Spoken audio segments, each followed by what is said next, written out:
Can you hear me? Alright guys, what's up? This your boy Landon with Jeff Clark. Welcome to another edition of Cowboys End Zone.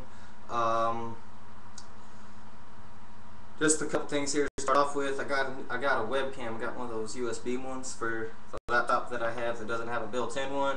It looks like it's lagging on the screen, but I don't know for sure if it will in the video, so if it does, I apologize ahead of time. So I'm going to get right down to it. A couple things to cover here. First of all, the Rangers in the World Series for the second straight year. They beat the Detroit Tigers Game 6 Saturday night 15-5. The World Series is set.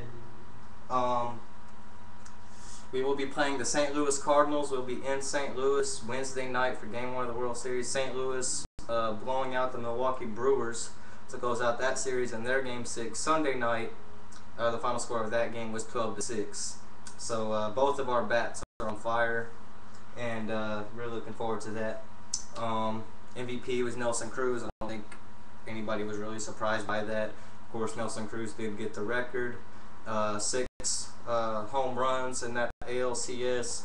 2 of them were walk-offs, and then, of course, 13 runs batted in, all 3 of those ALCS single series records. Nelson Cruz, just big addition for the Rangers. If he ever gets hurt, it's going to really kill us. Now, down to business.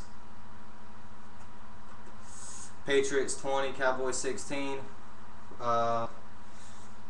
Can't really blame the defense there. I mean, that's just Tom Brady being Tom Brady. I mean, you give Tom Brady the ball with a minute and a half left, down by 3, with like 2 timeouts, especially when he's at home in Foxborough. You pretty much know he's going to drive down the field and do it. You pretty much know it's over there, but you're kind of hoping to yourself that you're hoping and praying that your defense can step up, but deep down you pretty much know they won't because it's Tom Brady back there.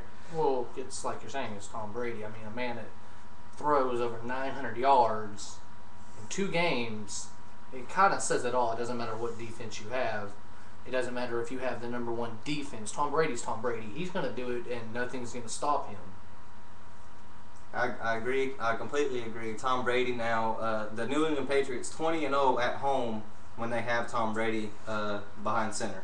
So, and of course, everybody, all the haters are coming out already. I was in that sports chat room last night, as I always am, and everybody's still blaming Romo. Guys, I don't know how you can blame Romo. He had that 1 interception on the 3rd pass of the game, but Tom Brady threw 2. And then, also, you have the entire first quarter was nothing but turnovers and penalties. Tony Romo, of course, threw the pick, the 3rd pass of the game, and then they fumbled and gave it right back to us. And then we fumbled and gave it right back to them. They threw an interception to us. We got a field goal. We kicked off to them. They fumbled on the kickoff return. We got the ball back. The entire first quarter was nothing but turnovers for both teams. And the reason I'm saying you can't blame Tony Romo is because I want you to look at it. Okay, Tony Romo got the ball back. Down by 4, so that means the field goal's out of the question. Okay, so think about that. Tony Romo got the ball back. Down by 4. 22 seconds left. 80 yards to go. Has to get a touchdown. No timeouts. Had to go 80 yards in 22 seconds with no timeouts, get into the end zone to win the game. That would be hard for any quarterback, including Tom Brady. So please get off of Romo's ass, okay? I will absolutely rip him if he fucks up. I came in here and I ripped his ass for what he did in the Detroit game, but there's nothing to rip here. Tony Romo didn't choke. What happened in Detroit was a choke.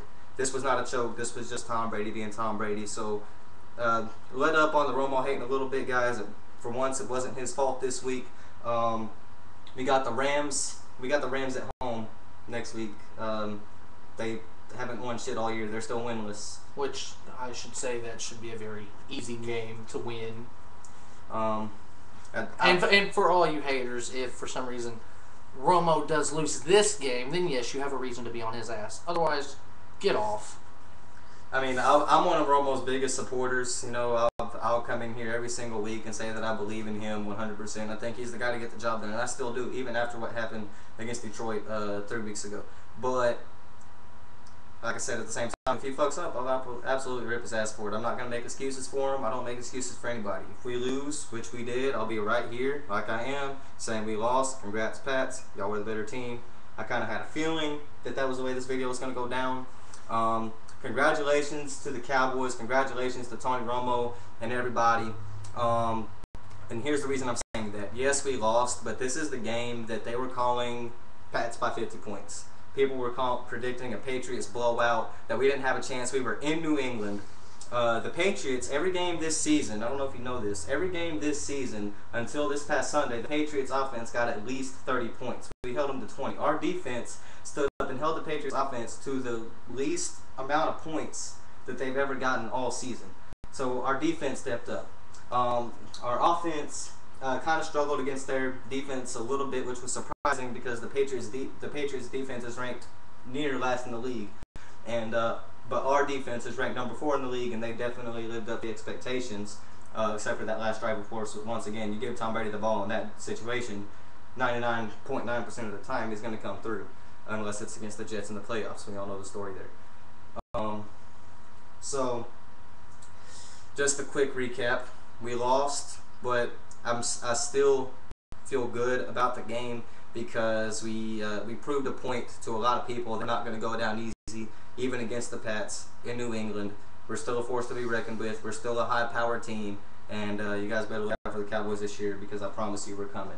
And let me say something about Jason Garrett. Jason Garrett, of course, Dallas Cowboys coach. He was interim last year. He did so good that they made him the permanent head coach. Everybody's ripping Jason Garrett's ass for running 3 straight running plays when we had the lead, and that's what ended up giving Tom Brady the ball back in that situation and gave him the opportunity to win the game, which he came through with. 3 straight running plays, trying to run the clock out, okay? The reason he did that is because he threw the ball against Detroit. He aired it out against Detroit. We were up on them 27-3. And everybody ripped his ass for that because it ended up costing us the game.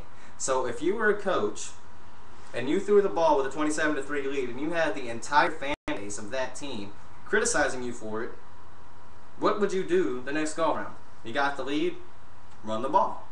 So it kind of seems like we've all put Jason Garrett in a no-win situation because he throws the ball with the lead and it doesn't work, people criticize him. He runs the ball with the lead and it doesn't work, people criticize him.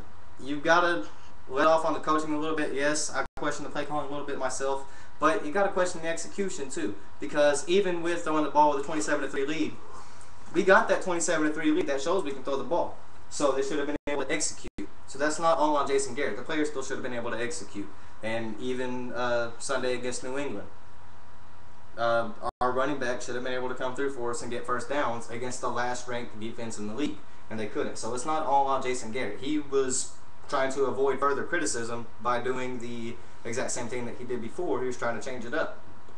But it's on Jason Garrett. It's on everybody. We all messed up, but like I said, we proved a point to a lot of people. We shocked a lot of people by having that game as close as it was. So, like I said, y'all watch out because the Cowboys are coming. See you when we play the Rams next week, and I gotta say I'm feeling very good about that one. Sam Bradford not living up to the #1 draft pick hype that has been put on him. He's fucking up just like everybody else on that team, and they still have yet to win a game this year. So, on to baseball again, huh? How do you feel about the Rangers going against the Cardinals? I think the Rangers win it in 7. The reason I think the Rangers win it in 7 is because I've seen the Cardinals play. They are a very high-powered offense. They know how to put the bat on the ball just like we do.